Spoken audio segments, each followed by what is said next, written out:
Commission calling us to order at 7:03. We are in person, so we don't need to do a roll call. And I will just remind everybody that we do have PAC here and we are on Zoom, so we are being recorded for a future broadcast. All right, so first up on our agenda is a topic. We'll be all glad to know that. Do we have any board comments? Do we have any public comments? Jared, can you just confirm that you can actually hear me?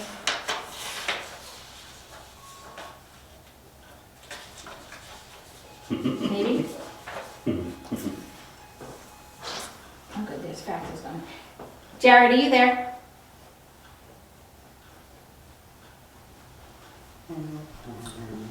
Okay, Jared, if you can hear me and you can't reply back, feel free to text me so I know that you can hear me. Okay, so we have no public comment, so that's easy enough. Facilities director updates. He can hear, his family's just loud. Perfect, thanks Jared. So Chris is not with us tonight. He really didn't have much to update. I can tell you that we interviewed 3 qualified candidates for the rec director position. It is my understanding that he and Julie chose one of those candidates and we're working on sending out an offer. Whether or not that offer has been accepted, I don't know yet, but it is a work in progress, which is good because that position's been sitting empty for quite a long time. Yeah, that's great news. It'd be great to have somebody Yeah, and they get were on board before summer. Yeah, and I was surprised because our one of our interviewees was one of our former rec directors, and then suddenly we had 2 others that had applied as well. So it was nice to see that there was going to be some choices. So that was good. My next thing is Earth Day. So conservation agent, she's new. Her name is Herlin Jamie. She's organizing an Earth Day event and didn't know if parks wanted to do anything, whether it be a table or anything like that. It's going to be on Earth Day itself, which is April 22nd, and it's a Wednesday, and it's in the afternoon. So I knew that ruled you out. I'm not sure I'm in a spot that I want to commit to that at this point. So my gut is to say to her, unless there's a rec director that comes in that wants to do something that day with you, then we'll catch up with you next year. Yeah, I'm trying to think. I think I'm actually going to be in Maine now. So it's not a huge deal. She's run these before in the city of Fitchburg. So now that she's here, she's trying to bring it in, and it's it's over school vacation week. So so I'm just going to let her know that we don't have availability right now, but if we do get a rec director, we will see if that person's interested. It would have been a good spot to advertise for programming, but we don't have any programming right now because we don't have a recreation director. Right, so it probably wouldn't be that Right, exactly. useful. All right, so the next one is a correction for my mistake of last meeting. It's the Fitzgerald Field sign. As you might remember, I actually had McNally down, and although we voted on it, where the agenda was wrong, I wanted to correct it. So I am looking for someone to move my remotion of, I don't even remember what it was at the last meeting.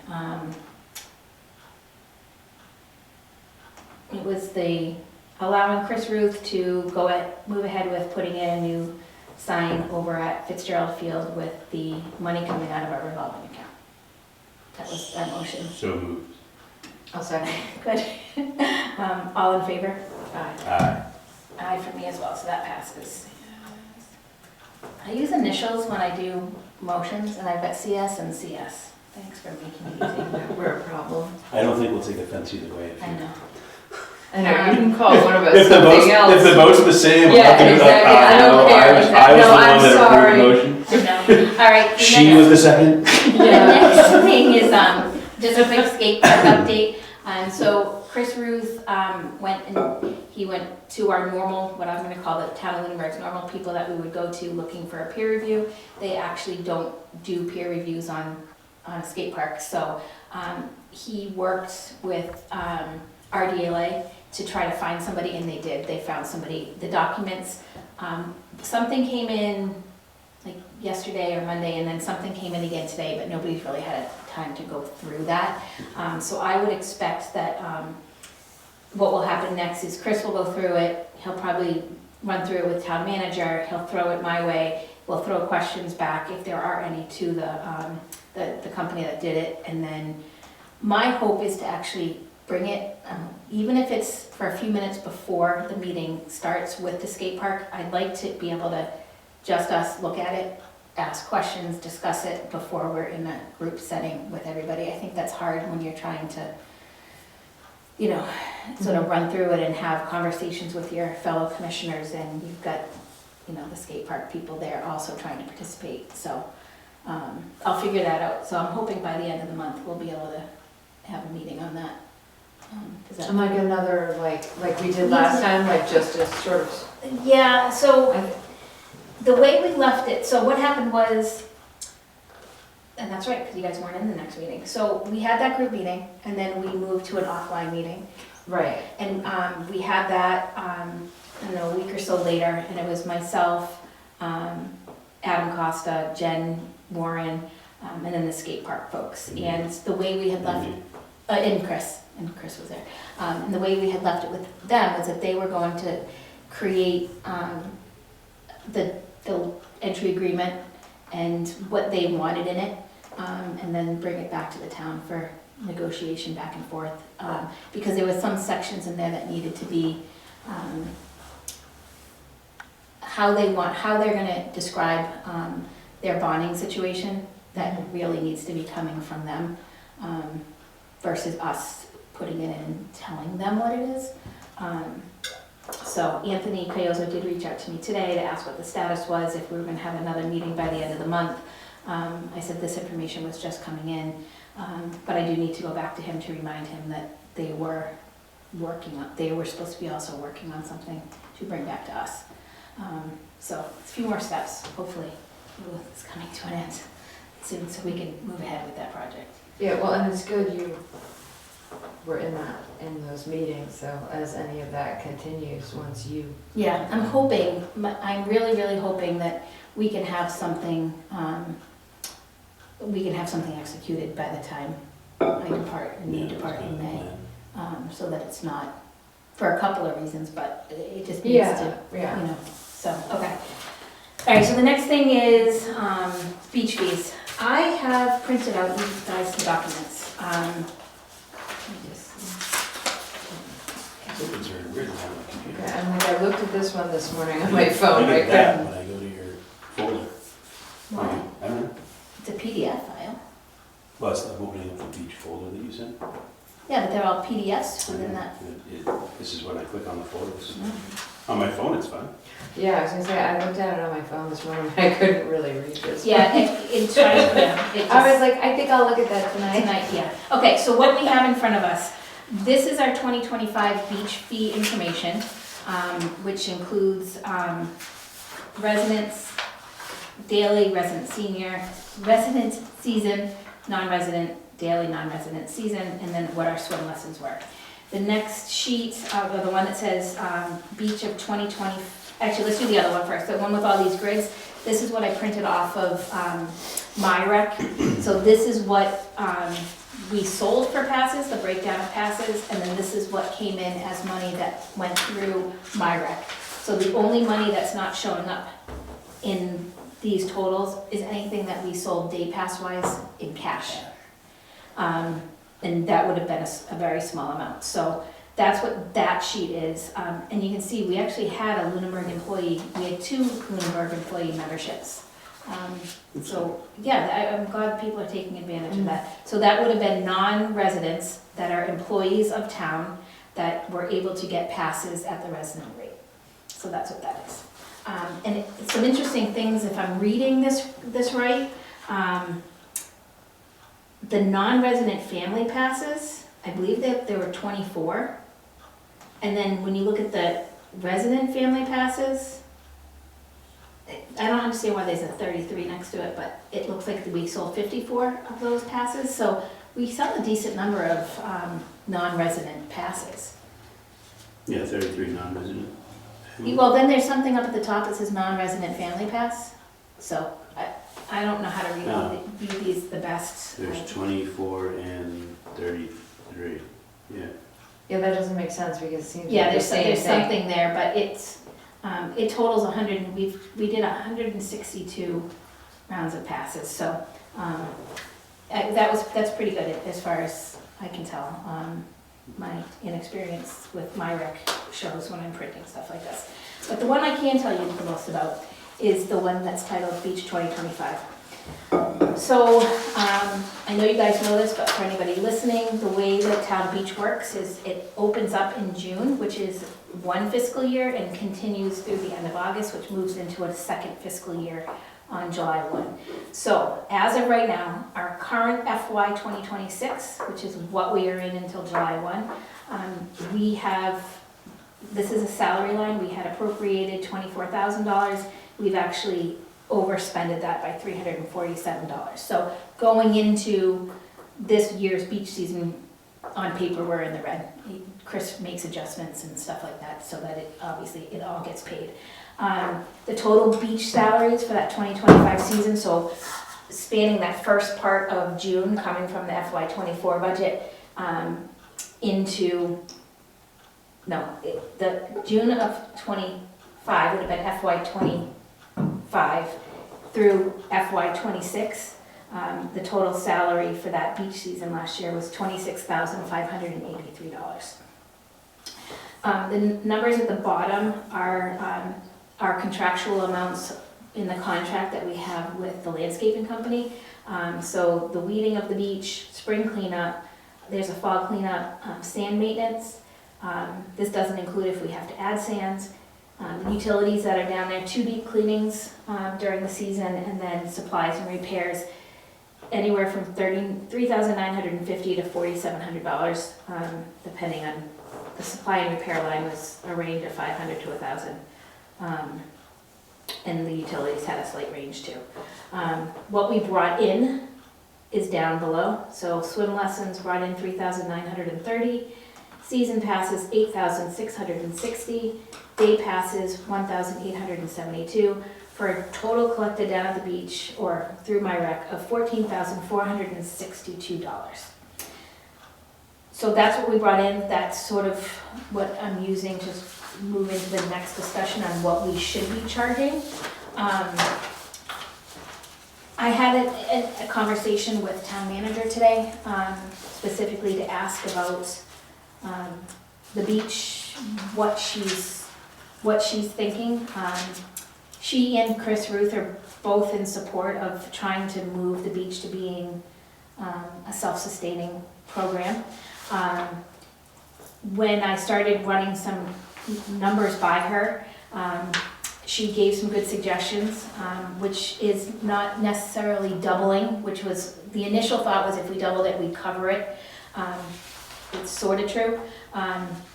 You know, we may cover everything, we may cover salaries that way, but not necessarily the landscaping. She didn't seem to be overly concerned if we didn't double the prices for, say, residents. So if we look at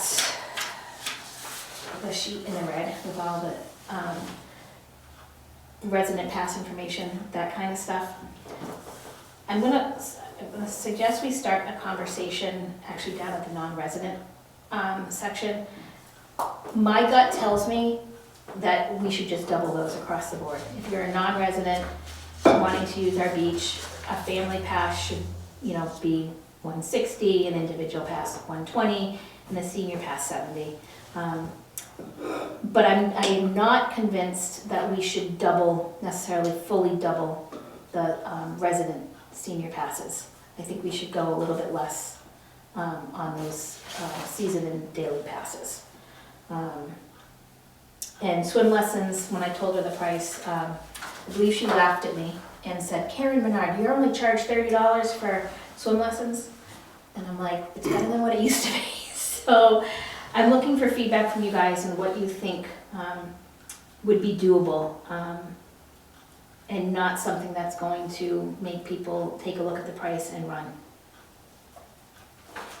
It's the same thing on this little chart with the resident senior pass has a resident and a non-resident, and then there's a non-resident senior pass. Hey and Jared, it's a- I don't care about your family being loud. Are you able to answer some questions on my rec and what the breakdown is? Yeah, I can answer anything. Okay, so yesterday I had run some reports and I had, I somehow ended up with a list. Do you want me to put it on the screen so you can see it? Sure. Let me see if I can share my screen. You see non-family twice? On the rate sheet too, or just? I'm looking at the senior pass, and there's the non-resident senior pass line, and then there's the resident senior pass, but then there's resident count and non-resident count. So I can answer that. Okay, go ahead. So, one of the things that Angela and I noticed was, for whatever reason, even if you were a Lunenburg resident and you made the account on your own, it would still mark you as a non-resident. And so we would have to do it like after the fact of switching them to a resident. So anytime like you see those like non-residents under like the resident passes, they're still Lunenburg residents, but they weren't flagged as residents by the system. So when we look Okay. at that number, Jared, the resident count, for example, says 54 and the non-resident count on the same line says 33. Does that mean we really should be looking at that total, which is 87? Yes. Okay, so we sold 87. 87. So really the numbers that matter the most are that last column. So we had Okay. 24 non-resident family passes. Yeah. And 87 resident Yeah. family passes. Right, and what I was looking at, because we were discussing the seniors, I was wondering how many non-resident senior passes we had sold. Seven. versus how- 7. And then 16 16 senior resident. passes. And we don't have to adjust So every. just the total count is the ones that matter. Right, yeah, I just wanted to understand because it looked like it was the Yeah, same thing, so thank you for that, Jared. Although maybe not the family add-on line. so the family add-on line, Jared, that's everything, correct? Yes. So that would be resident and non-resident? Okay, so that That's might our- be, that's that our might be an total. accurate line. Yeah. Of non-resident family add-on.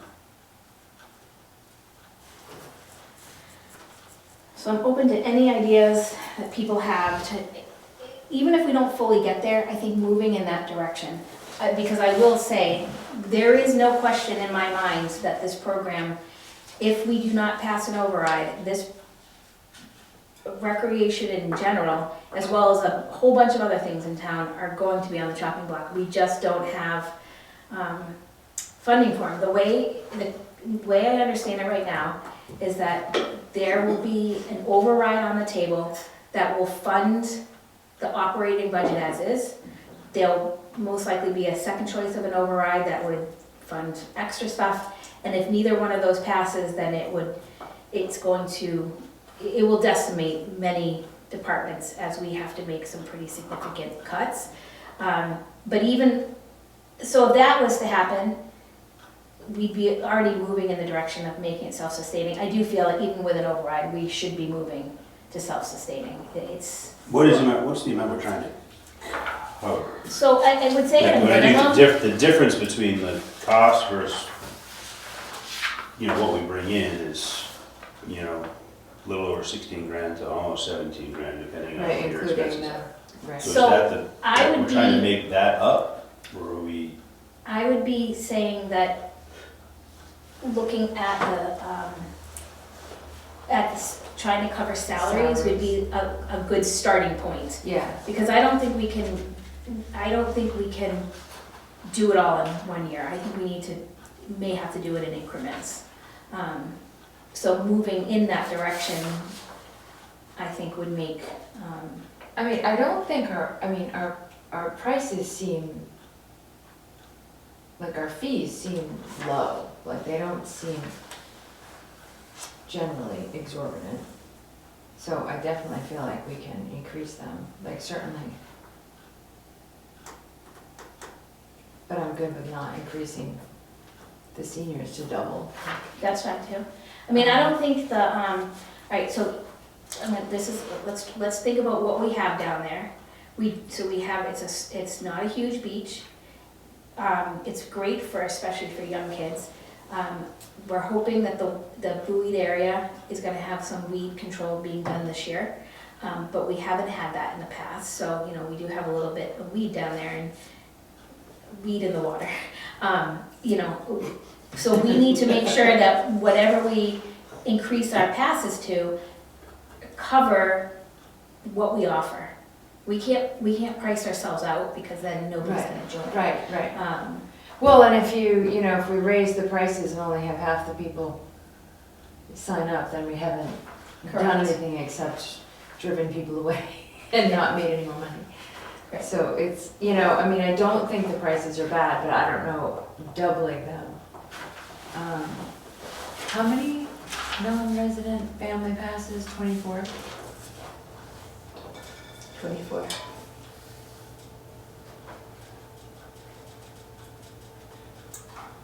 You know, and we sort of talked about whether or not we, for lack of better words, let the non-residents take a little bit more of a hit than our actual town residents. Which makes sense. It does make sense. So, I mean, what if we doubled non-residents and didn't quite double? No, can I ask? Yeah. I don't want to Yeah, jump off topic here, go but ahead. swim lessons. Yeah. How long is the session? 2 weeks. I mean, that seems, and it's all week? Yeah, so it's Monday through, so the first week they go Monday through Friday, the second week they go Monday through Thursday, And and then if they test. test, they test on Friday. That is still the way it works, right, Jared? Correct. I mean, 30, I'm wondering if we can raise that a little bit Yeah, that's low. I think too. I feel like $30 for a 2-week swim lesson session, and obviously that's part of the salaries. Mm-hmm. So I wonder if we could raise that some and raise the other ones some, but maybe not double, or not have to really raise the resident much and double the, Yeah. I just wonder if we can, that seems really low. I mean, I like capping it per session per Would you family, laugh if so I you have told you extra when kids. but- I first came on the commission, I believe it was $25 capped per family per session? And then for many years, I put 4 kids in swimming lessons for $25 a week. I took my kids other places. I don't know why I I wasn't don't know why going you here. did. I don't know. I don't know why. I paid much more than that at Sterling Gymnastics and Benjamin Hill Pool. Yeah, it was very low. we certainly did more than Y in Nashville. What are we doing? Why did we do this? Yeah. I don't know. I mean, so that seems low. All right, I'm gonna pick a starting target.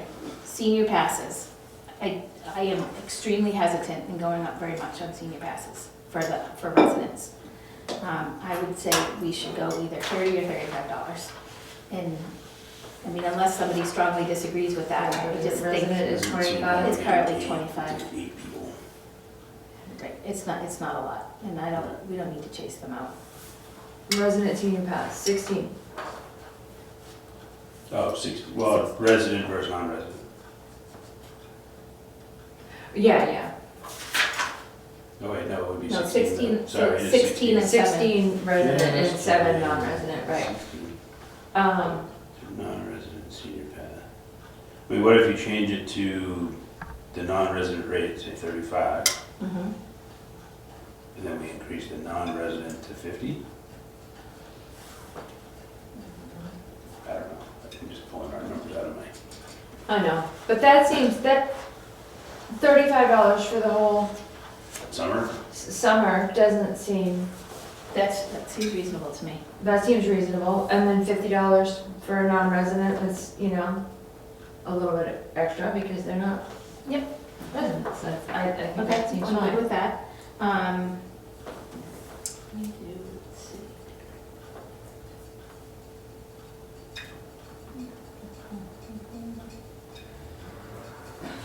What if we All right, so one thing that we have to make sure we do is when we're looking at our individual and family rates is we want to make sure we're increasing it by roughly at the same percentage, because we don't want we don't want people going off and buying individual passes because they've got a family of 3, because it's cheaper to buy individual passes, so we Oh, just need to do yeah, some yeah, math yeah. as we.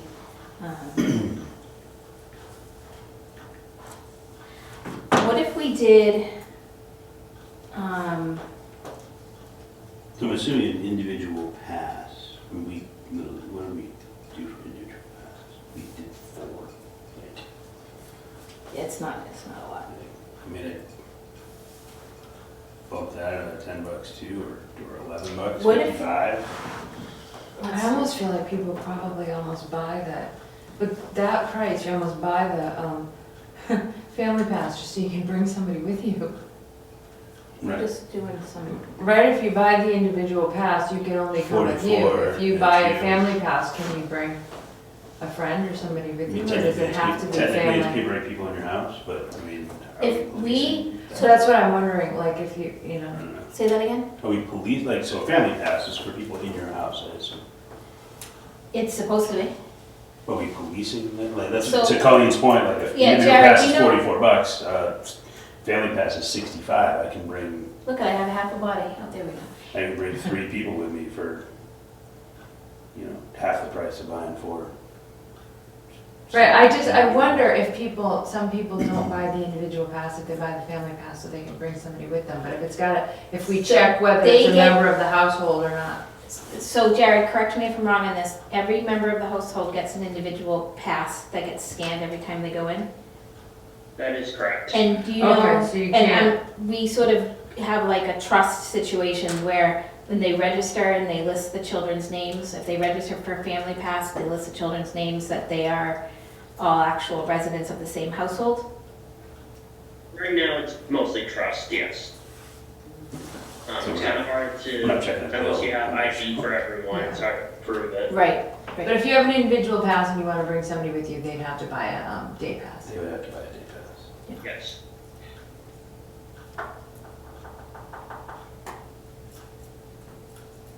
So The if, individual class plus 1 adult is already $50 for, like, if you just bring a friend for the day, you're at $50. what if we, what if we just took that 44, divided it in half, which is 22, and just added 22? That would be $66 for an individual pass. Call it 65 just for a referendum. Yep, we could call it 65. But then up at the, I almost think on the family pass, like, I wonder if we should just, doubling it would be 1/3. 130, and I think that might be That's a lot. that's a lot. That's a big But jump. we could do 110 or 115. If we're thinking about incrementally, do we kind of I think we're looking call at, it 99 and, or something like it's still under $100 for the season kind of thing, or something like that, incrementally increasing fees? well, I think we're doing 2 things, right? But one of them is definitely like, is the value of what we're selling a pass for worth it for what we're offering? And I would say yes, because I think our staff at the town beach is awesome, and I think that, especially for families with young kids, I mean, that's just a perfect location. I'm thinking though, I'm assuming probably a lot of those people that run the family pass with young kids are also doing swim lessons. And if we're going to increase the cost of swim lessons too, do we lessen the impact of the family pass and have them tack a little more on the actual service, the actual hands-on service we're providing on a daily basis with a swim lesson? That's a lot of the value there, right? I mean, like, it's nice to have a town beach and we have lifeguards there, which is great, and it's a safety thing. So what are you thinking for price-wise? That's what I say, like family pass, you just swing it at 99 or something like that, it's still under $100 for a family, or $100 for the family, or something like that, and then we go to swim lessons and we look at the cost of swim lessons.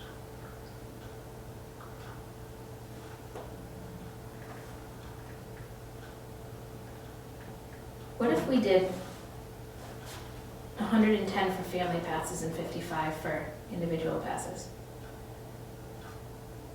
I'm just looking, I'm trying to sort of look in the future too, to be able, like, I feel like an individual pass is for one person. A family pass should be for 2 people or more. So I feel like it should somehow, you know, I don't know. Oh, for 3 or more, because if you're at 50, if you're only 2 people, you're not buying the family pass. If you're charging 55 for an individual and 110 for a family, because you're just gonna buy 2 individual passes. Well, right, you could. So you want to get a little more out of your family. I would think you want to get a little more value out of your family. So what do you think that, So I was just looking at the percentage. yeah? So we went up 40% on the senior pass. If we wanted to be consistent, we could go up 40% on the other 2, which would be, so it would be like an extra $18 And that's, so it would be for the 91. individual pass, and then, You're at yeah, 61 an extra bucks. 26 for the, And I'm fine being up a little bit more. Like, I'm okay with the 65 on the individual pass, like to increase a little bit more, not on the seniors. If we're a little bit less I than mean, seniors, not that we have to that's see, fine. but I just was like, let's look at what we, No, you know, I agree. instead of just being random, what are we? But I don't know what that That's is. only 65, if we go 40% on the 65. it's I almost say- 91 bucks. At that point, I think I mean, 35 is just a round number, but I mean, I would feel better, I guess, about saying 50% of the current rates. So increasing the senior pass by $12.50, but then, so then it's $37.50. Increasing the individual pass by $22 at 50%. So it would be $66, and then the family pass would be just under $100, because 65. 97. $97.50. I mean, just for some uniformity.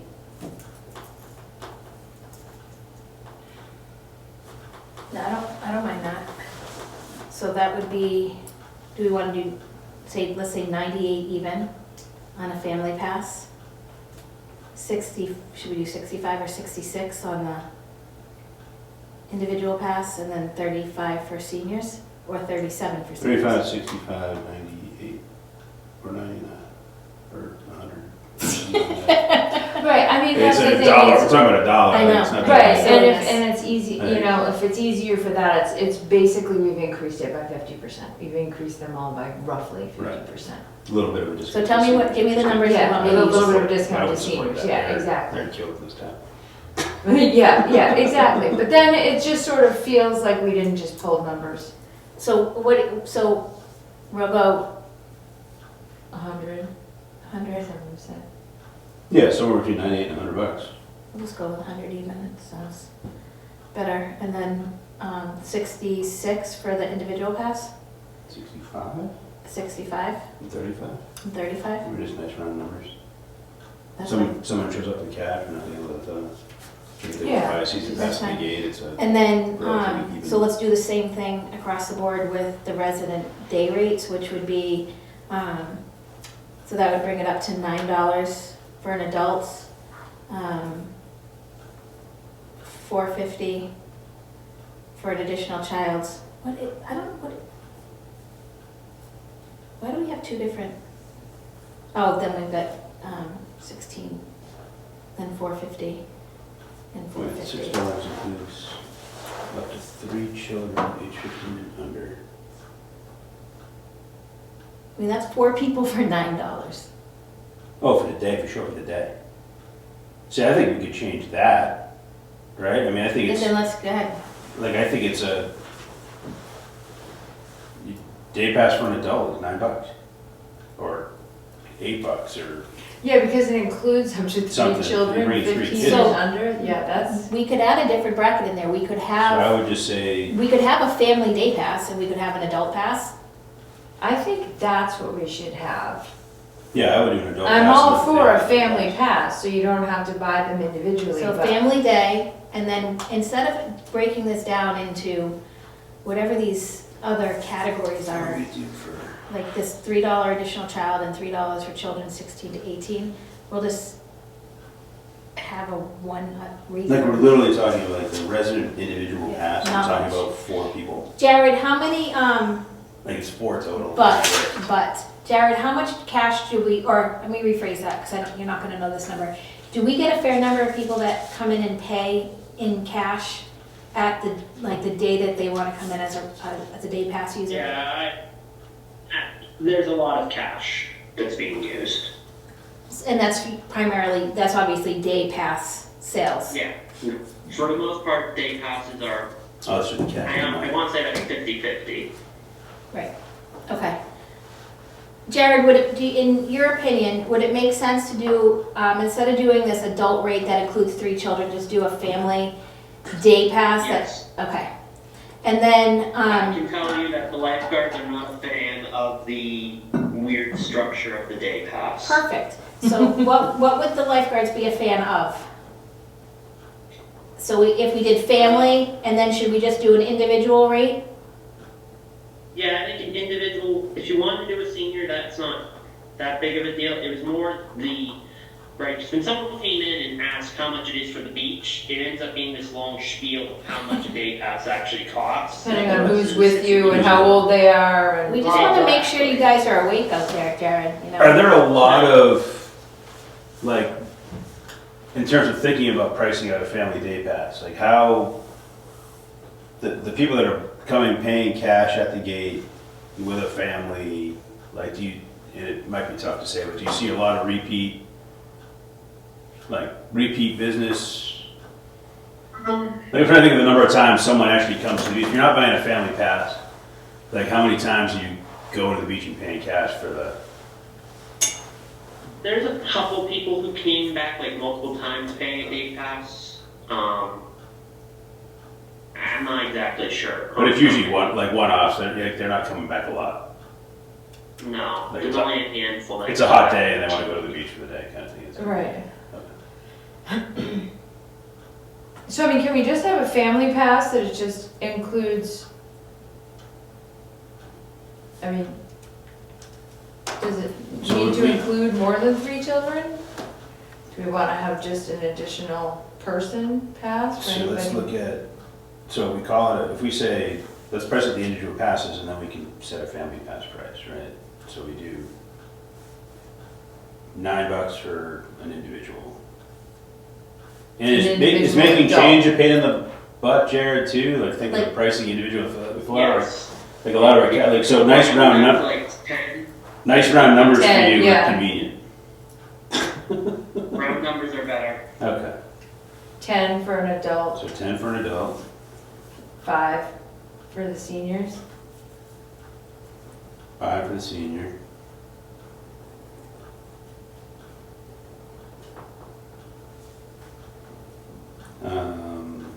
And what if we did 15 for a family? I Is was that low? I was gonna go, well, what do you want to set for a child price? So what are we setting for an additional child price for the day? Jared, our additional child price, is that people that are bringing a child, like say a friend, to the beach with their family? Usually it's something along the lines of like someone who does have a season pass wants to bring a friend for the day. Like, kids want to bring their friend for the day. Those are usually the only ones who are doing like the add-on pass as is. Want to put a child down in the same rate as a senior? The senior. Yeah, just $5. And then I would say, were you thinking more or less than $15 for a family rate? I was gonna say $20 for the day. So Free that would be, parking, restroom. Right, and no, I think, can you do that with like no limit on the kids, on the number of kids? You have to set a limit though of some kind. I Right, suppose 'cause they everyone bring in shows up for a 15 birthday party, kids. they bring 15 kids. Yeah. You have no way of necessarily proving they're not all your. Yeah. so I think you're probably right with that, because if they were doing it individually, it would be, if they came with one adult and 2 kids, and they were paying You're at individually, $20. you're at $20. If you already. go 2 adults and 2 kids, you're still at $20. I mean, that would actually be $30. Right, So mom, dad, 2 kids come. mom comes with 3 kids, dad comes with 3 kids, you know, whatever, you're still at 25. Right, so it's still a savings. All right, so that would be $20 for family, $10 for an adult, and then Each additional kid across the board, regardless of age, is $5. $5, and that senior's $5. And we're setting the $5 for kids 16 to 18 years of age too. Yeah, so I think we The kids just, coming on their own, I think we just go across the board. Yeah. That child rate is now, driving teenagers across the board, whatever, coming to the beach for the day, it's $5. $5, yeah. okay. All right, so let me just do a quick recap, just so I know we have, because we will have just finished up with the resident side. Family passes, resident, $100. Individual pass, resident, $65. Senior pass, resident, $35. Then on day passes, we're going to switch up the categories and we're gonna do $20 for a family. That's 2 adults plus up to 3 kids? Or 4? It's been up to 3 I would call it kids. 4 people, I would just say 4 people total. Cause then it's like mom and dad with 2 kids, mom with 3 kids. So the only thing is, if you do 4 people, you could end up with like grandparents and adult. Like you could end up with a group of Yeah, just adults. like- I don't care what we do. I'm just, it just covers 4 people. Like 4, okay, so cause that way you show, like even if you show up with like, if like Callan goes with 3 friends, it's $20. that's Right, fine. either like, it's still $5 a kid, it's, you know, it's 4 teenagers showing up, it's $5. Right, it's $20, however you wanna call it. If the seniors show up, if it's mom and grandparents, it's their $5. Right, right. If it's, you know, 1 parent and a grandparent and 2 kids, I don't care. think they're family, I Yeah. don't care. It's all good. All Yeah, right, so we're gonna do $20 family, up to 4 people, $10 per adult, $5 for a senior child, and all children under the age of 18 if they need an individual pass. All right, so that is that. I have no idea how we're I'm doing some math for you as we go. gonna, okay. oh good, are you seeing how much that would, Like roughly, using How much it these would have been using numbers, what those it would numbers, be, yeah. kind of deal. All right, so on the resident, do we wanna just double across the board, or do we wanna bring it lower than that? the non-resident? The non-resident, rather.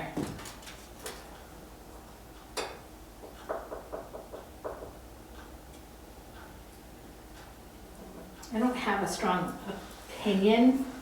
I mean, we had 24 non-resident family pass, which is not insignificant. Right. I mean, I don't think $160 is bad for a non-resident. I'm wondering if that's enough to deter people. I know. I don't know anybody pays to go, you know, somewhere else. But I mean, it's for the better part of 3 months. Doesn't seem. No, it's like 2.5 months. Just, you know. Because I don't know if somebody showed up. Yeah, Being like "Jared, we're supposed to be mid-June in to 3 the months." end of August, you know, and so. So increasing our in-town people by $35.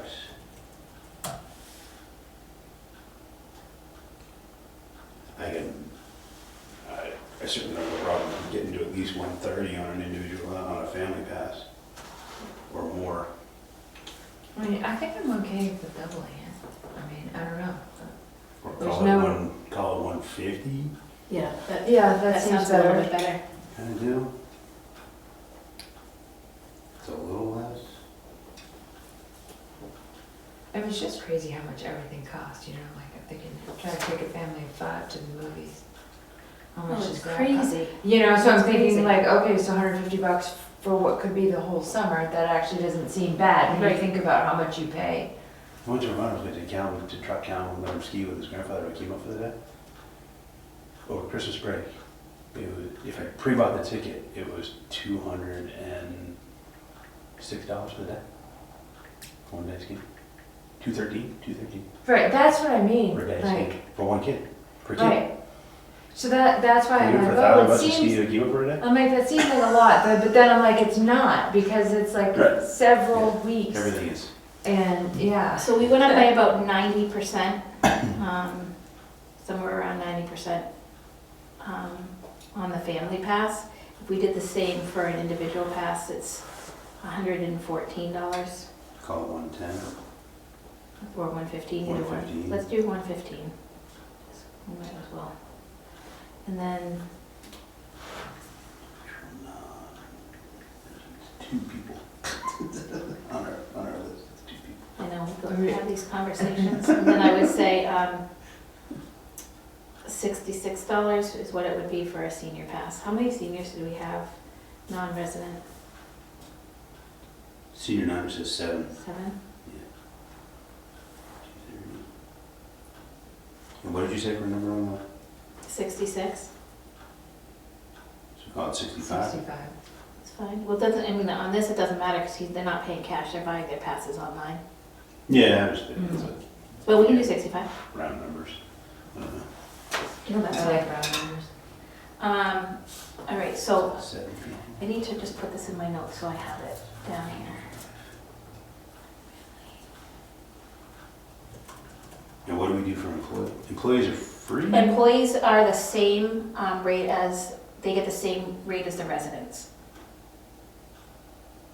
So we don't, we just have to say, And the membership is a season pass, yeah, so theirs would be 65. So that's 130.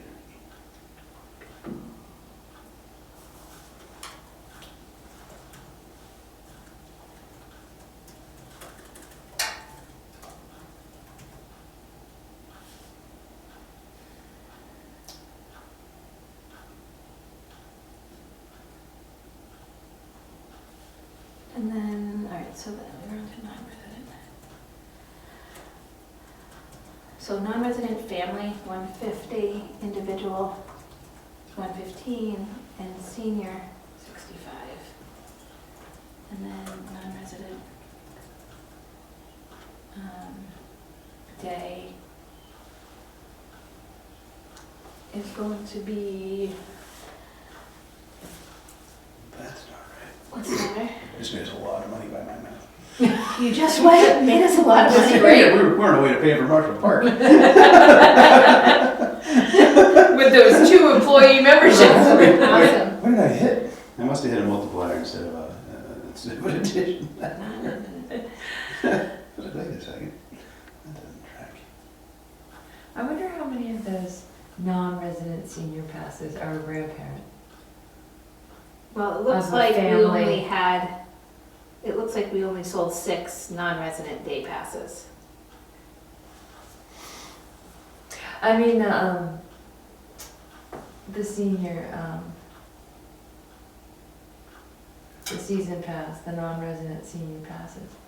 I wonder if that's grandparents that don't live in town, but that are coming with their family. Jared, do you have any insight on that? Not that it matters, I'm just curious. No, it'd be I don't interesting. think so. They're just Look at seniors from something. other towns that just come to swim? Yeah. That's I know great. like a couple of them like live near, like they live in Leominster, but they live near the lakes, so it's just Right. a short commute. But no, I don't think any of them were grandparents. That's great. All right, so do we want to do away with this?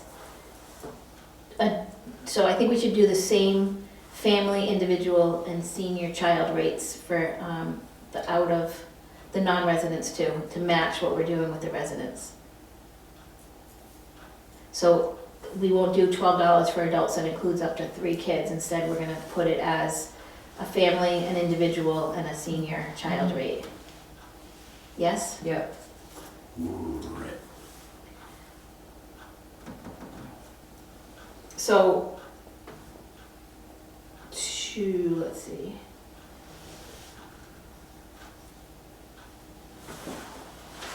And are we gonna like do 90% of that? Yeah, it's not gonna be the nice round numbers that Jared likes, unfortunately. But, so that would be. We can make it such. Yeah, but we couldn't can make them round. Yeah, I'm not sure we can though, and I'm gonna tell you why. Hold on. So to go up 90% on a family rate, it would be $22.80. And if we bring it down to $20, it's the same rate as what our,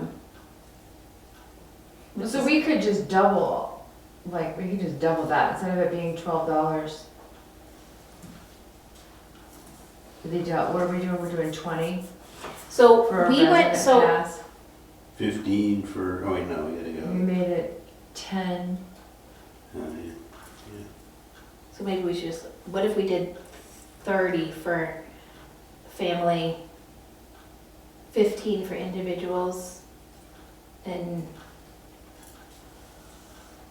I'd say 10, but that seems a lot.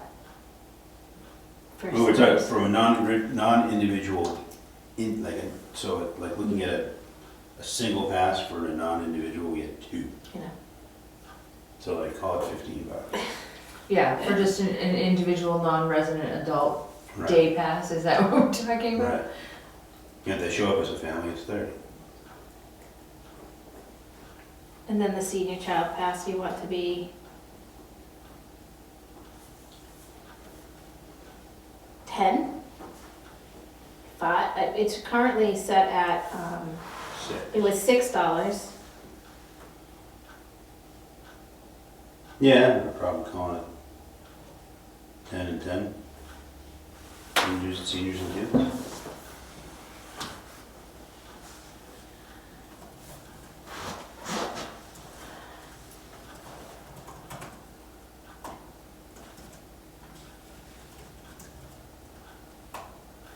Okay, so we have for, and we're gonna need to motion and vote this, so let's make sure we have it right. Colleen, you wanna follow, or somebody, whoever's,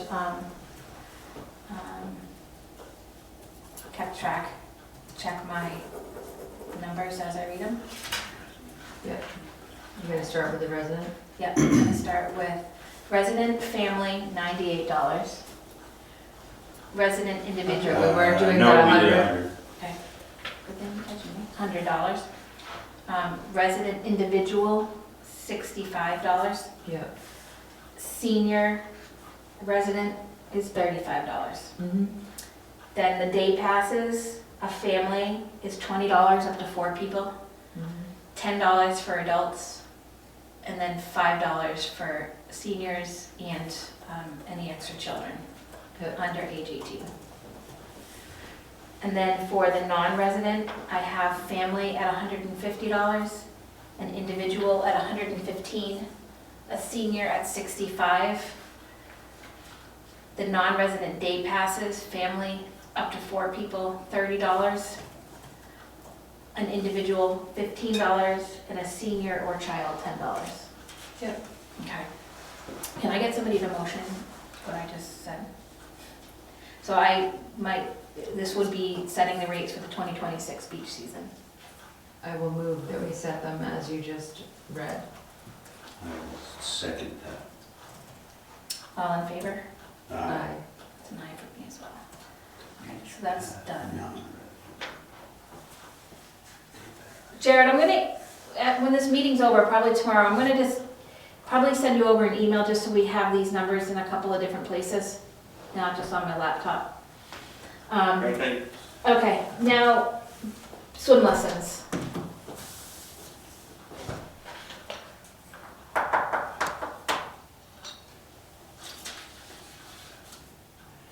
I am wondering if we should go to $50 per child and cap it at $150 per session. Jared, do we get a lot of families that have more than 3 kids signing up for swim lessons? I can tell you for a fact, last summer, there was only one family that had more than 3 kids. Okay. So gone are the year with the Burnses and the Menards.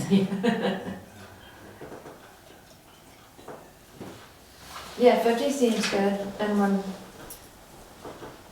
150. You know, we were always, 3 kids, and so you pay the max. Because we didn't get a discount. No. That's okay. I mean, it was so inexpensive when we first moved here and started doing swim lessons. that I was signing my kids up for 2 weeks just because, like, if they didn't go, they didn't go. Like, I mean, it was just so low, Right. so, I mean, 30 seems, yeah, I think 50 is still very reasonable.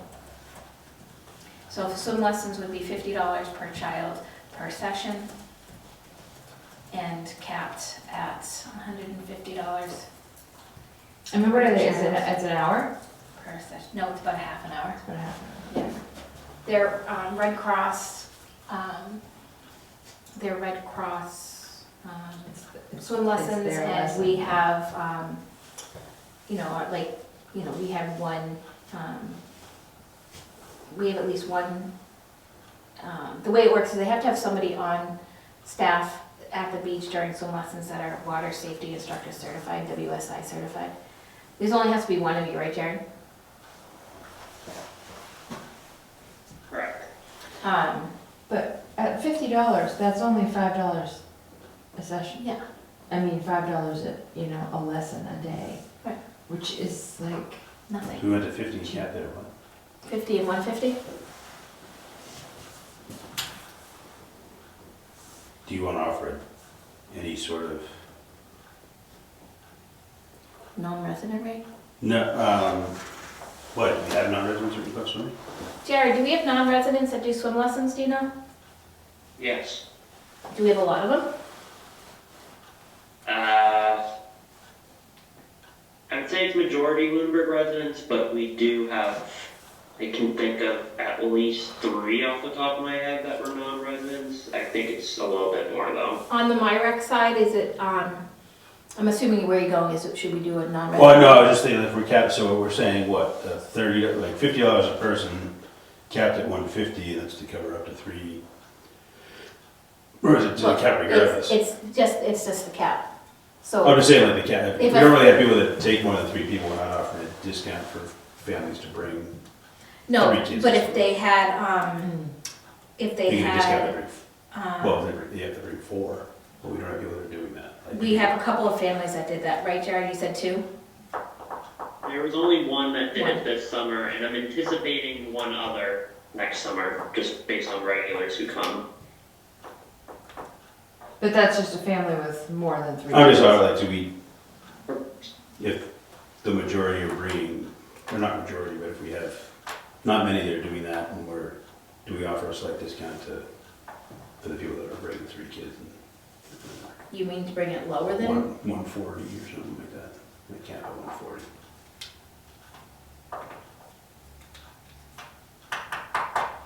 I don't know, I'm just. I sort of like the 150, I'm just I like throwing it out that there. 3. Yeah. I don't have a problem with it, it's fine, I just like, if we're, Yeah, no, I know what you're saying. there's obviously I guess there's not a, no, never mind, we're not doing a discount anyway, never mind, 30 and then 90, so yeah, never mind, the math tracks. I mean, maybe a slightly higher rate for non-residents since we Jared, have a how- higher rate for the others. I think you're the one that typically, are you the one who sets up the swim lessons on the MyRec side?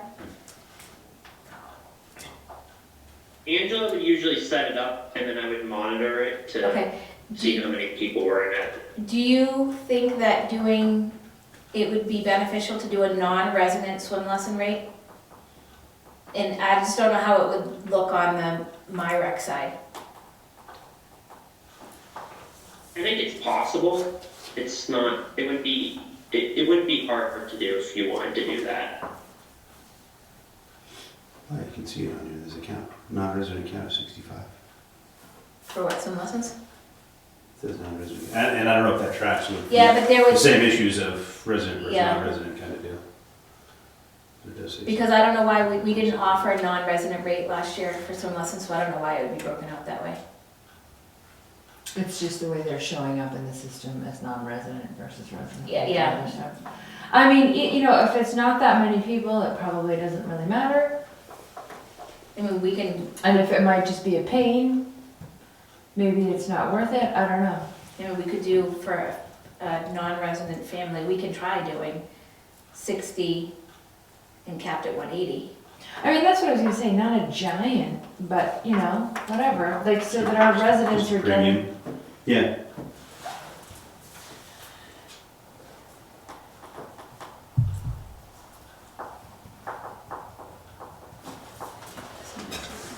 16,180. I mean, I still think that's very reasonable.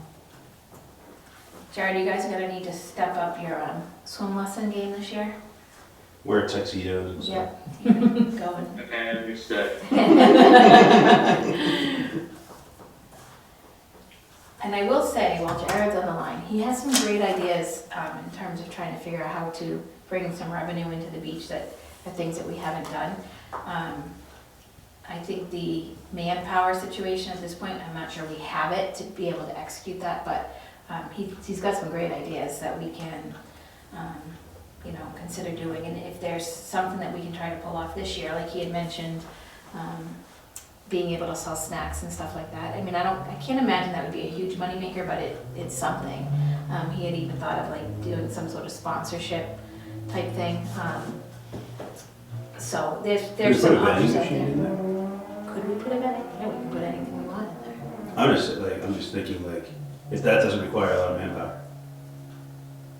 Just restocking it. It's not, though, the snacks weren't the ones that I was, like, he had mentioned, maybe doing like sponsorship and some of that stuff, it just takes some time that I'm not sure. Like, we don't have, even if we get a rec director, by the time they're on board, at this point, it's probably gonna be at least the end of March, if not the beginning of April. And, they've gotta do all the interviews, they've got a lot of stuff to do in terms of getting the beach open, that some of the other logistics, I'm just not sure they have time for. But I can certainly, What's the other side of the beach house? It's Yes. still in disarray. yeah, it's just a plot of land. Because that's the long-term thing I picture there, like an added benefit to like being a member would be, a discount on hosting a birthday party there or something like that. If there'd be an event fee of some kind to have a birthday party at the town beach, but Jared, did they if you're a put member, you'd have a picnic discount. tables like, back in that section it last year, or wouldn't be did they 75, forego it'd be that? $50 to use it for 2 hours or The whatever. tables are still there, but they were like pushed up against the beach house, so they Weren't were used. there, but they weren't set up to use. So one of the interviews that I was at for one of the rec director candidates, we actually were talking about different things that could happen down at the town beach and using volunteers. And so we have seniors, not just seniors, usually actually they're sophomores and juniors that use volunteer hours in order to apply for National Honor Society. And as we were talking, I said, they could probably run like a drop-in, like your parents are at the beach, you're there for your brother's swim lessons, and is there a drop-in craft that they could run to be able to utilize some of that side? We've tried in the past, we've opened it years ago, and I don't know if you were still there, Jared, but we had the picnic table set up, we had umbrellas, and the thought was that could be used as a picnic area during the day, and I'm not sure it ever got used, like not once. I was there when that happened, and the only people who went over there were us, bringing the umbrellas inside. It's So a tough, it- it's a tough spot too, because the only way to get to it is to walk outside along the road, so, I don't know, like, I'd be interested to see if there was anything, like, you go to the mini golf place and they've got the, what's the toss game called? Oh, like Cornhole? Cornhole, they've got like cornhole set up, like, is there anything You we have can put 27 over feet in there, you that- have cornhole courts, you gotta I don't know if we have 27 27 feet, but, I mean, it would be interesting to be able to One use way or the that other, you probably have 27. as something, and I would think we could do something, I don't know. We'll figure it out. So, that will have to wait for another day. All right, so I am looking for a motion supporting the 2026 swim lesson rates as resident, family, I'm sorry, let me rephrase this, let's see. Swim lessons, resident, $50 per child, capped at $150 per child per family. Good grief. Let me try this again. 2026 swim lessons, resident, $50 per child per session and capped at $150 per family per session, with a non-resident rate of $60 per child per session, capped at $180 per family per session. I will move that. Second, is that you, Chris? Second. Okay, all in favor, as read? Aye. Aye, that passes 3-0. Okay. I don't know how to calculate the swim lesson total necessarily. I wouldn't worry, I wouldn't, I But mean, this it's is, the pass and day pass sort of increase would be just, if the number stayed the same, it's a little over $6,000 increase in the amount of revenue that would come in. I think. I think it's 16,650 if the number stayed the same versus last year it was 10,532. Okay. And then you're at swim So lessons. lessons on top of that. Okay. All right, I will, Which swim lessons cost last year, $3,900. Or we made 39, we didn't make, but we brought in 3,900. Okay. Right, and so, I mean, an extra, that's gonna be, you know, So we increased by 20, total was 179. And you figure if that's we call it times 5. 20 Maybe bucks. $5,000 or something like that, instead of 3,900, somewhere in there. So you're probably looking at 5,500, so like maybe, a little less than 7 that grand, maybe. 7 grand. 7 to 8 grand probably, an increase. if the numbers stay. Which, if the thought is to, so if our thought is to try and cover this amount, and last year it was 14,462 plus 7 or 8 grand, we're still shy of covering it. yes, We're yes. still shy of covering. We're still shy, the but we're But going, we're trending in the right direction. correct. Well, and like you said, it's gonna have to be incremental. Yeah, in Like, worst you can't, case you know. scenario, we can always pull out of our revolving account. It does more than cover the cost of the difference between the cost and like if our costs are roughly 30,500 or 31,000, the difference between that, like, and what we bring in last year was just over 60. So now we're Okay, covering it. yep, no, that makes sense. Okay. In my brain, 8 All o'clock. right, so that's It's done. like after This may be good news for you if you guys don't want to skip this one, we don't have to, I guess. So I had the field usage forms and policy, we talked about it at the last meeting.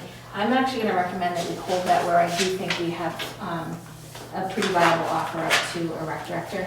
I'd like them to be part of that conversation. Oh, yeah, so rather than moving forward. Right, because I Have think, some ideas. yeah, so, instead of Yeah. doing it twice. However, I would like to do the sign policy. Matt Gilman, you are on, you do not need to raise your hand. You are welcome to just talk. We're casual today. And I did forward over to Matt, he and I have communicated a few times this month and last month. I did forward him over our draft, the draft stuff we're doing, so I'm sure he'll give us some advice on, that, give some feedback on that.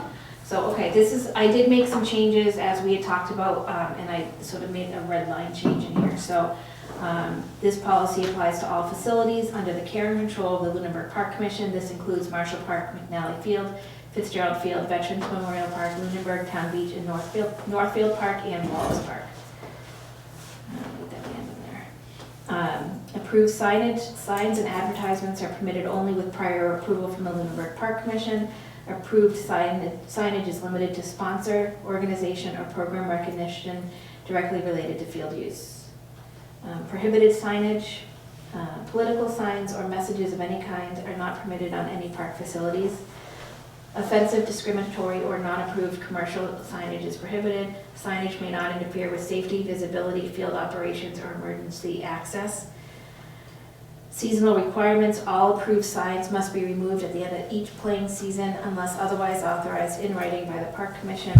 Signs left in place after the season may be removed without notice. The Town and Park Commission are not responsible for lost or damaged signage. Now, before we had this section on Fitzgerald, because there was that concern that that signage was going to go across where parking is and just block visibility. It's As I was thinking about it, I'm wondering, because we had talked about having sign placement in general be approved by the park commission and facilities director. I think we should just remove that piece of it, because there are other places down at Fitzgerald Field that they could put signage down there. The backstop, they could do it along the, they wanted to, they have a metal storage container down there they can attach to the. How tall is the fence? I'm thinking the fence going into Fitzgerald River, how tall the fence is. Matt, do you know how tall the fence is at Fitzgerald? Taller? It's probably, I would estimate 12 to 15 feet tall. I think I'm just wondering about signs 10 feet up, We it's could. not blocking. Yeah, but I mean, if we just leave it as like, because we had talked to the last meeting about just, Yeah, approving safety where in they general. go. And we would allow for that, we could Right, make the option right. to allow for a sign that was 10 feet in the air. And I think it was, somebody had mentioned at the last meeting having the park commission approve it.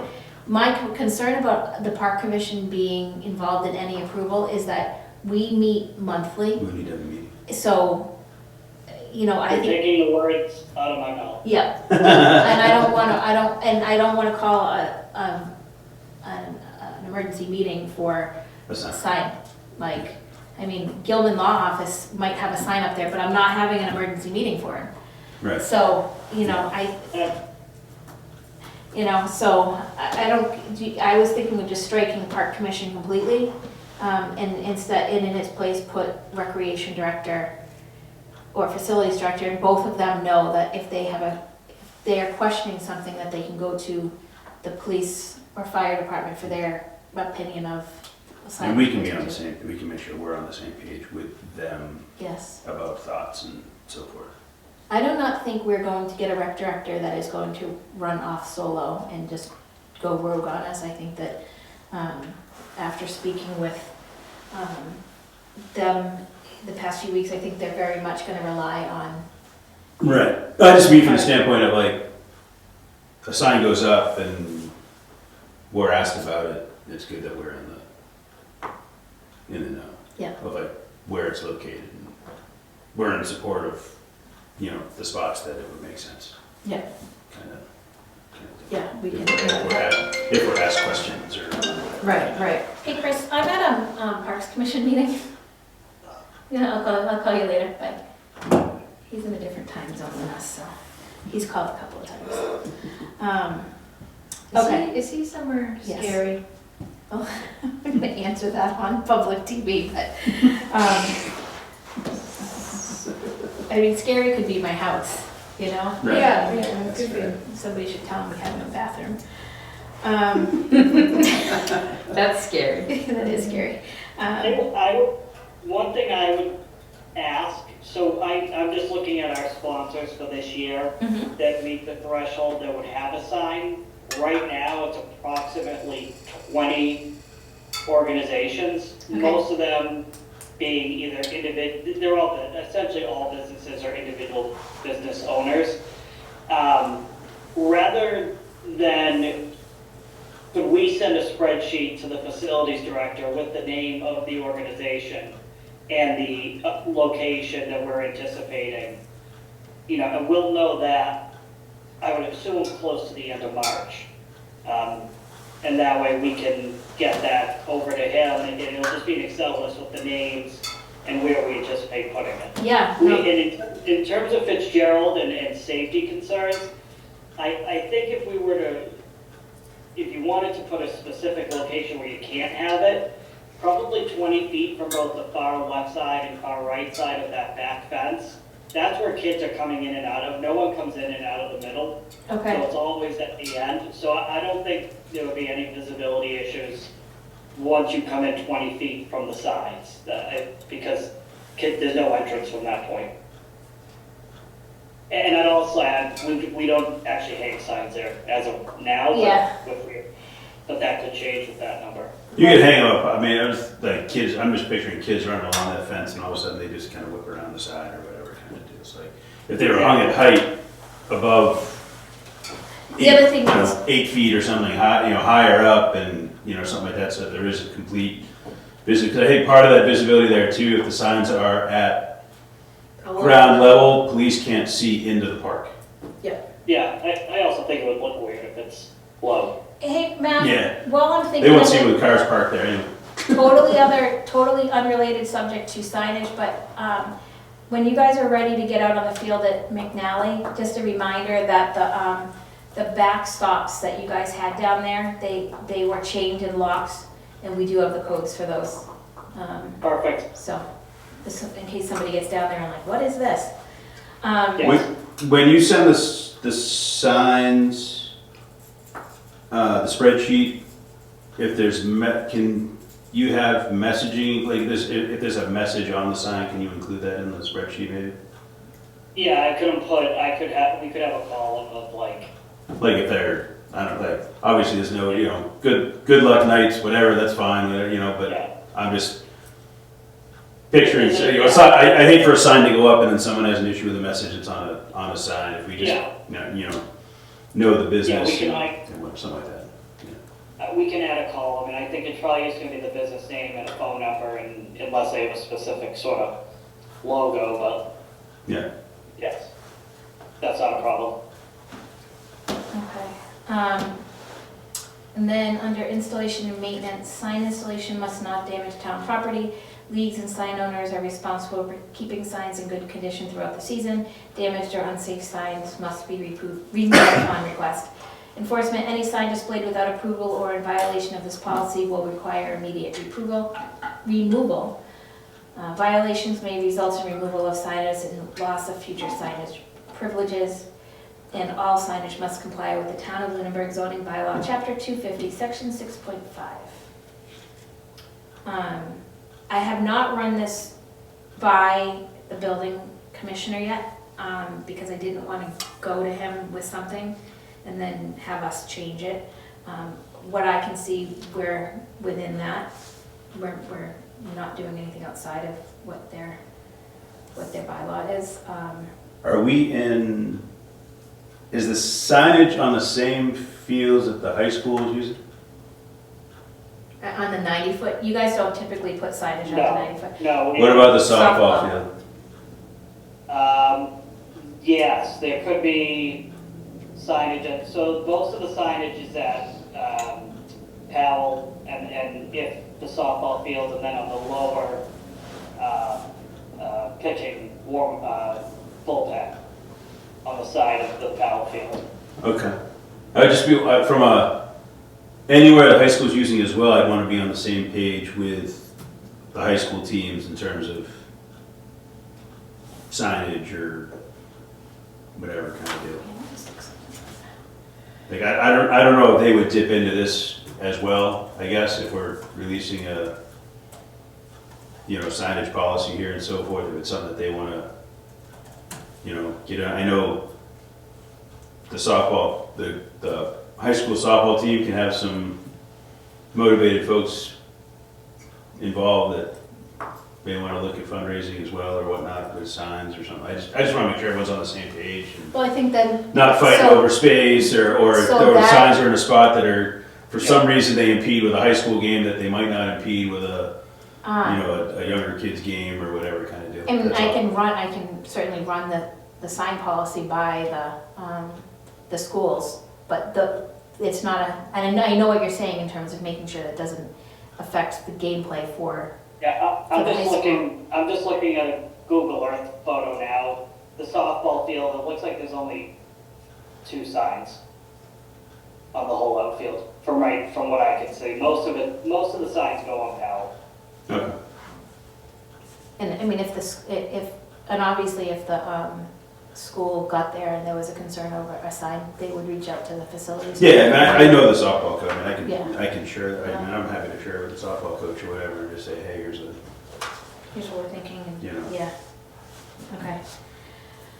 I just hate it's Is there, just dealing with banners at the turf alone, like, I'm just, in my mind, you show up at the turf with banners and you go to put something up and there's not space to put up, because someone is in a spot where it's not the right, not a spot that other people can also use the space Yeah. and stuff. So I just want to be mindful of sure.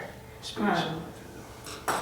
That one, we just have to work together with them because of the, Right. the day, we're the one, you know, it's our property, so. And that's what happens at the turf, we hang the senior banners and stuff, but it's after the fact, you're calling like, hey, can we shift your things over 3 feet, and then you redo, as opposed to like up front, every year we forget to talk to each other. Yeah. before things And I would happen. assume that if, when the softball comes in with their whatever stuff for like senior night, that they would just cover, if they had to, the signage anyway. I think Yeah. they're just gonna put it up. Yeah. So, okay, does anybody have any, is there any concerns that are jumping out to anybody in what I've read? Do we need to, in the world we're in, do we need to further define political signs or, and I don't know, I mean, it's a moving target, right? Like, I assume by political signs we mean like Senator Cronin can't sponsor the, baseball team. And, Or, you know, I mean, right, I guess is what I'm assuming, but like, Well, it says signs and advertisements are permitted only with prior approval from the Lunenburg Park Commission. So I guess that would be up to the park commission or the facilities or the rec director or whatever to their discretion. because we're gonna take us But, out though, right? Taking Yeah, us we're gonna out. take us out, but, you know, it says they have to be approved. So if they have to be approved, then, right, so I we have mean, you two can't. sections, I'm wondering I'm wondering if we have a conflict here. If we have a lawyer in the house, they are welcome to speak up at any time.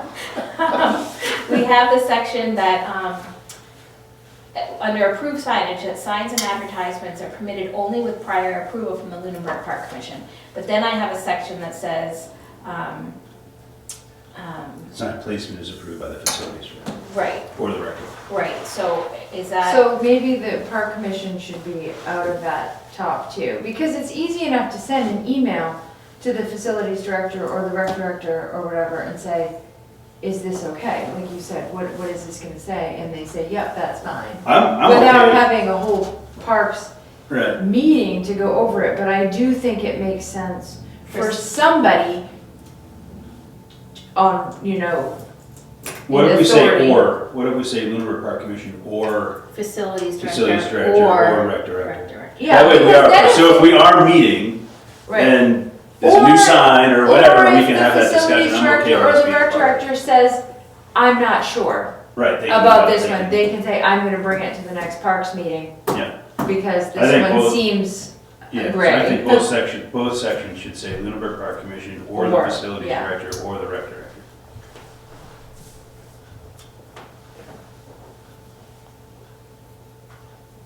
Okay, so I, So it gives anyone wanting signs, it gives them options to reach out to yep, anybody, copy everybody, but then it can just be approved by. and whatever. on that political sign, it would be like, in, at least the way I'm looking at it, would be, Campaign sign or. a campaign somebody in sign, office. but it might be also, somebody who's come in who is, you know, very anti anything. anything. Right. Well, that's what I mean, it's a moving Messaging. target, right? There's a It's lot of moving target, messaging like, signs. I mean, really, they Oh. should be advertising your business, which, like he said, should be, Do you know how many people would take advantage of if they would put their business on there and then they would, like, down in a small corner, you know, take advantage of the fact that they could put some political message. well, that's what I, you know? that's what I say, like, can we Yeah, get so the, make sure we know, like, Right. what's the message that's on the there sign? should be no messaging other than your Well, your I'm okay with, like, business a go, like, information. put a whatever. go nights or Or good luck this something, season yes, or right, right, something you like that know. is fine. Like You good know, luck but- players or something But is like political, that. like, I mean, I don't know, that some local union, can that be deemed political? Or Well- whatever, like, I don't know, like, I'm just, Matt's about to give us his, Yeah, as the lawyer that's on, I think you're getting very close to First Amendment issues if we Right. go down this path. I would also add in, I mean, I'll just say it, so the sponsors are coming from 99.99% the Lunenburg Youth Baseball and Softball Organization. sure, And, you know, they're all companies, and they're not, or they are individual realtors. I think I have the draft, a list of who has so far this year. I mean, I can give you the list, but it's all business. I don't think as a league, we have our own policies that we would, because as a nonprofit, we can actually decline a sponsorship. So there is some level, before we even get that list to the town, that we're also monitoring it. And we've had lots of discussions about businesses and children involving, such as dispensaries and other organizations such as that. Yeah. Over the years that have come up. So I just think there is some level of, the list you're getting has been Scrubbed. scrubbed and approved, and it's, every business that's on here, you know them all. None of them is, but I understand the committee is concerned about establishing a policy, but I don't think there are organizations outside of Lunenburg Youth Baseball and Softball that are actually putting signs up at the baseball and softball fields, as we are the primary users of those facilities. Right, okay. So I think we may be getting a little concerned over something that, We shouldn't be. Cool. I think you're right. Don't tell Mandy I said you were right. oh, I've just recorded this. Karen said it. I said it. It'll be used against me. So, I'm wondering, maybe instead of, this is what I think should, I think we've fine-tuned it enough that I'm comfortable with it. Do you want me to throw it in front of, just make sure we're not crossing anything we're not supposed to in terms of First Amendment rights and everything else? Do you want me to throw it in front of town council, or are you guys good with approving it with the amendments that we made this evening, which is really just changing Lunenburg Park Commission or Facilities Director or Recreation Director in 2 different locations? What is everybody's? I'm okay with it. I think we're okay. I'm fine. I mean, I can't imagine, Matt, don't do anything that would require us to go back to town council. Like, that's my only request of you. I guess the I'm other- planning to make it as easy as possible. Thank you. Does all of this comply with bylaw 257? I believe so, and I think we could, I guess it's mine. we can approve it tonight, and I can still go back to, Brian Gingras and say, hey, this is what we just approved. Do you want to just make sure it meets your, We meeting the bylaw. Yeah, I think that's fine. Yeah. I'll make a motion to approve the Park Commission signage policy as amended here tonight.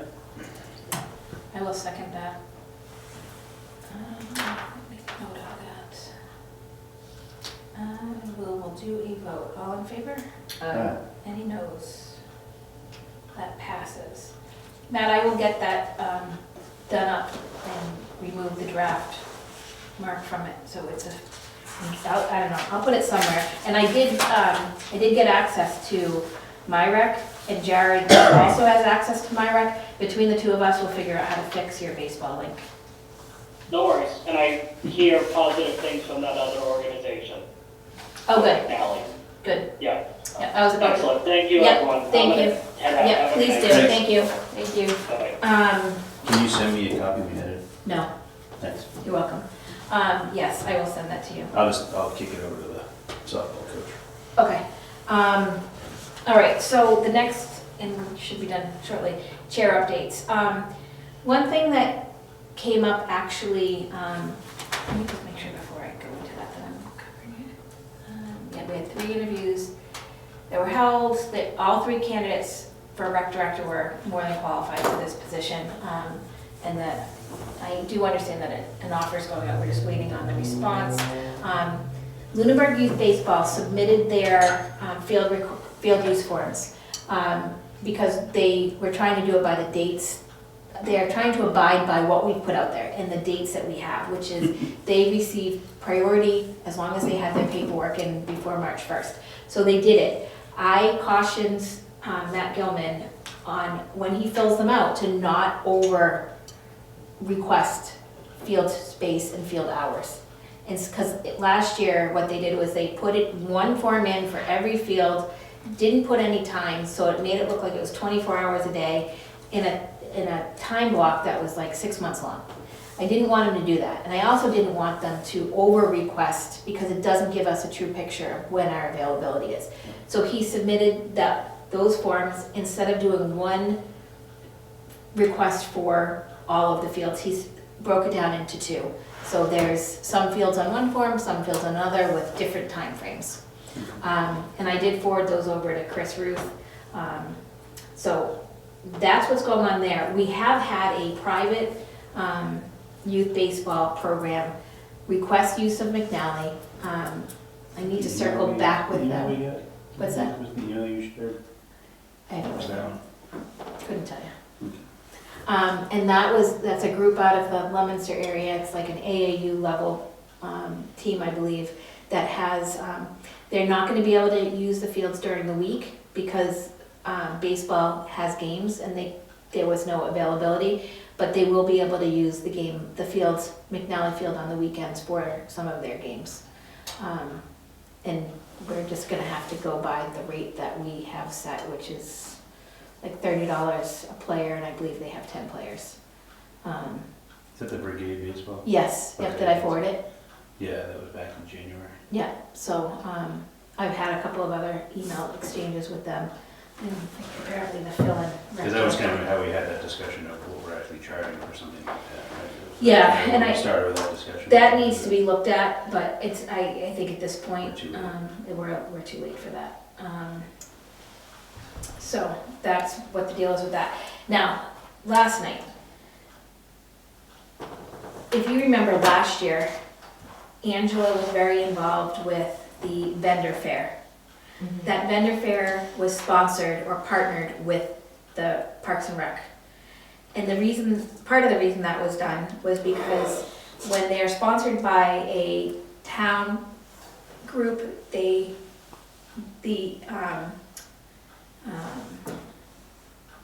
insurance requirements are different. They don't need it to have an insurance, there's no insurance requirement, they work off of town insurance. Whereas if they did it on their own, they'd have to pull a very expensive private policy. And that was So like, it was the LBA. yes, so the LBA went in front of the select board last night, and it was very unclear what they were asking. So there was frustration abound by both the president of the LBA, to some extent myself, because I was listening and I couldn't figure out what they wanted.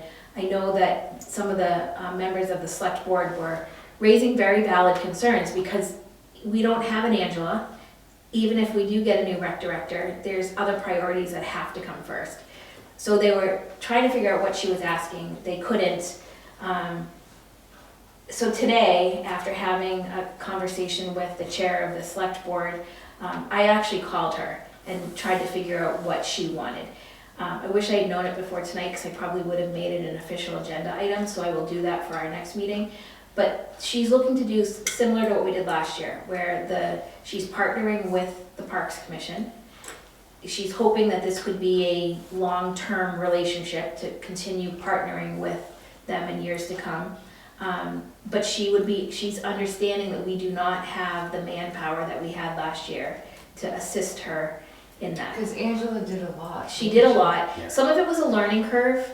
Neither one of them knew how to run an event, so this is sort of starting to grow some legs that it's just naturally coming together.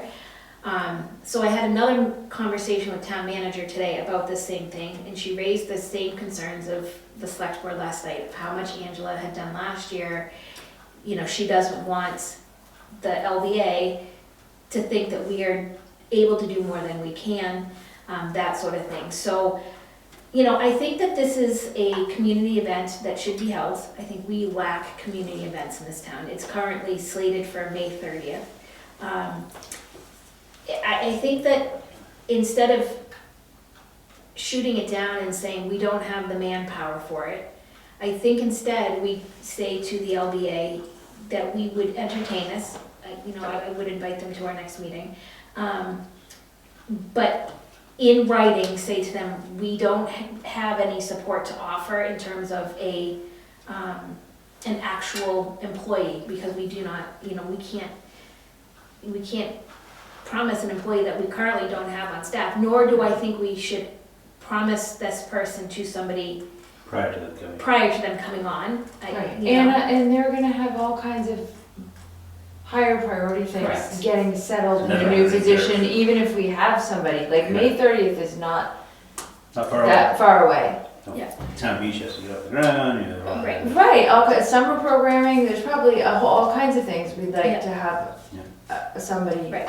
But I address. think, partnering with them for at least to have the benefit of, working with a town group so that their And insurance helping it requirements go, are right. changed. Right, and certainly help anybody who wants to help. I have no problem going back, I mean, I would go down and help out at the end of this year, like I did Yeah. last year. Yeah, and, part of what they, part of what she wants, I know, is to have a point of contact, and I had said to town manager today that I would absolutely volunteer to be that point of contact. Town manager is afraid of her staff being inundated with a million small questions at different times. So one of the examples I gave was, Josie Gilchrist isn't familiar with the insurance coverage of things we can and cannot do under town insurance. So last year, what happened was Angela would call me first to say, hey, do you know if our insurance covers X, Y, and Z? Because there's some I know off the top of my head. We are not having a bounce house, and we are absolutely not doing a Velcro thing, because we've already been sued for that. So there's things I know we're not gonna be able to do, and then there are other things that we can. But in talking with town manager today, we said, well, if we could come up with a list of questions, one time, here's all the questions that we have, can we do X, Y, and Z, and submit those to our insurance company one time, that's a little bit different than monopolizing her staff's time for a bunch of little things. But she said it, and I agree, that if we decide to do this with them, we need to put it in writing to them that we don't have the staffing abilities that they had last year from us. And they utilized Chris, Ruth, and some of his staff for setup. It was chairs. I don't know where the chairs came from. I don't know if we rented them. I don't know if they were the ones from your place. That to me that's something that volunteers could do. So Yeah, that doesn't need to be. I don't think it needs to be staff, and I also think that she mentioned last night that, they rented porta potties last year, that they didn't think that it was really worth it to do again when the teen center is right there and the library is right there. Where were the porta I don't know. It was graduation, my kids graduated, potties? I so. think where they were. So I'm going to, that was a discussion of last night, which continued into today with some conversations with some other folks. I told Josie that I would put it on our agenda for our next meeting and sort of go from there. I wish she had reached out prior, because I think she could have gone in a little bit better prepared last night with the select board, so that, like I said to town manager today, insurance is an interesting creature. And not everybody knows that if you are partnered with a town group like us, that your insurance requirements are different. And they clearly didn't know that last night, because some of their questions, led me to believe that they didn't understand how it had worked in the past. But this is the group. I made a case today. I sent a message to the chair, the vice chair, and the town manager. I made a case today that Parks is the right group to be working with. This is a community event like this should fall to us, and town manager's takeaway was a little bit different than mine. She thought that the LBA was looking to make sure that, or looking for a group in town to take it over in years to come. That was not my takeaway. My takeaway of it was they were just looking for support from a group within the town that would be willing to bring it forward down the road. And I think as long as it's successful, I think any parks and recreation us or the director or whatever it comes out to be, that's something that we would want to continue to foster anyway. She was So- at the 300th, a few months back, the 300th anniversary meeting. And that's why I had the date in the calendar for that event. I mean, there was no discussion of like trying to hand something off to Right, right. something. It's- So I think it was just the way it was described last night. I think it just wasn't, And there was no discussion of parks at that. I mean, when she brought it up, it was like the LBA is doing this, like we know Right. it was not around, like it was an LBA thing that was driving Mhm. forward, so. it's not- Yeah. Right, she just wants a partnership with She does. somebody Yeah. from And I the think town, this is- which makes sense, and I agree with you, we don't have enough we don't. And community events. even like, I think- advertising, it would allow us to push it out through MyRec. It would allow, Right. you know, a bunch of different things. And if we have a rec director that's on, and that's something that they're interested in, and they, you know, want to dabble and give, you know, 3 hours of their week for a couple of weeks, then that's okay. Yeah. There was a mention that Angela had paid for a bunch of stuff. I haven't quite figured out that piece, what came out of some budget somewhere. I haven't quite figured that out. She rent the I need game, to. I thought when she had talked about it last year, she did something with the games and stuff like that.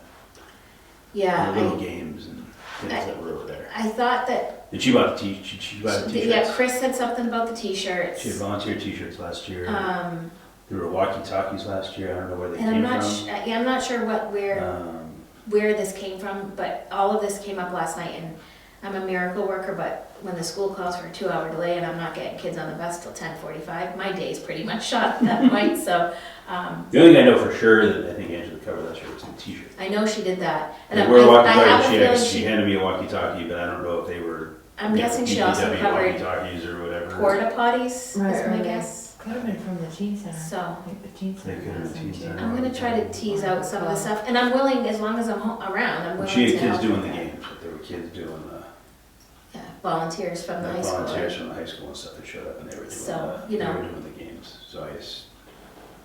And they weren't games that like the kids brought, like I think Angela had games of Okay. some kind. So I'll sit and talk with, I wasn't able to go last year, but I'll try to sit down and talk with Josie again, and so to get a better understanding of what in her head, what a partnership is looking like, to make sure it's matching what I'm putting out there as what I think a partnership can look like for this year.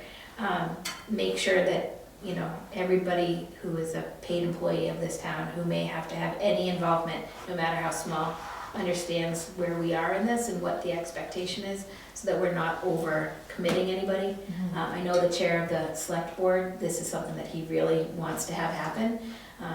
He, you know, was very impressed with it last year. It was the first thing he said to me the day after it. And Angela did say, you know, she thought this was an event that should carry forward, although she said that it would have to be adjusted. The number of hours she gave in 2025 would need to be adjusted in 2026 to be something more manageable, and that was absolutely what Josie said to me today. Like, they had already talked about that. So I don't have the same concerns as the select board had at this point, but I will ask them to come, or her, to come to our next meeting, or at least if she's for some reason not able to, we can, something that I can present to everybody. So that's that. I don't have, You see that email from Solitude Lake Management? what was it about? It was the prior Kyle Mason, he oversees the New England market for Solitude Lake Management. The predecessor Brandon McCarthy's working with Anita. I did see that. Was, Oh, did yeah, I that didn't go know to? what they were talking But we're about. already dealing with, It wasn't Sure, that, so some- I think what this was, and I honestly have not gone back to him, I think what it was at one point, Anita applied for a grant for Marshall Ponds, and I think that's the company that she had reached out to for information on she needed information specifically when she was applying for the grant. So I think that's what it was related to. I have not responded back. Did that go to just the it parks was in the email? parks. So I was sort of hoping that Chris Ruth would have seen it, but I'll try to, I was like, yeah, I'll try to get with him That's to right. I see. was like, oh, I don't know what she was. Yeah, yeah. And Chris has got obviously the weed stuff going on that he's still working on. right, so that's what they do a little bit, and I was like, oh, I don't know. if Yeah, no, that's it's Right, it's are not we that Same one. group? Where Are we we already doing that? doing it? Is that somebody else? Yeah, no, Are we- it wasn't that one. I believe that this was, I'm almost positive this was for the grants that she worked on for, it was a dredging grant, we didn't get it, but, does anybody have, well, before we go into this, our next meeting, because we screwed, or I screwed up this, this meeting was supposed to be last week, which means our regular scheduled meeting should be the 25th of March. Do we want to do that, or do we want to see about pushing to April 1st?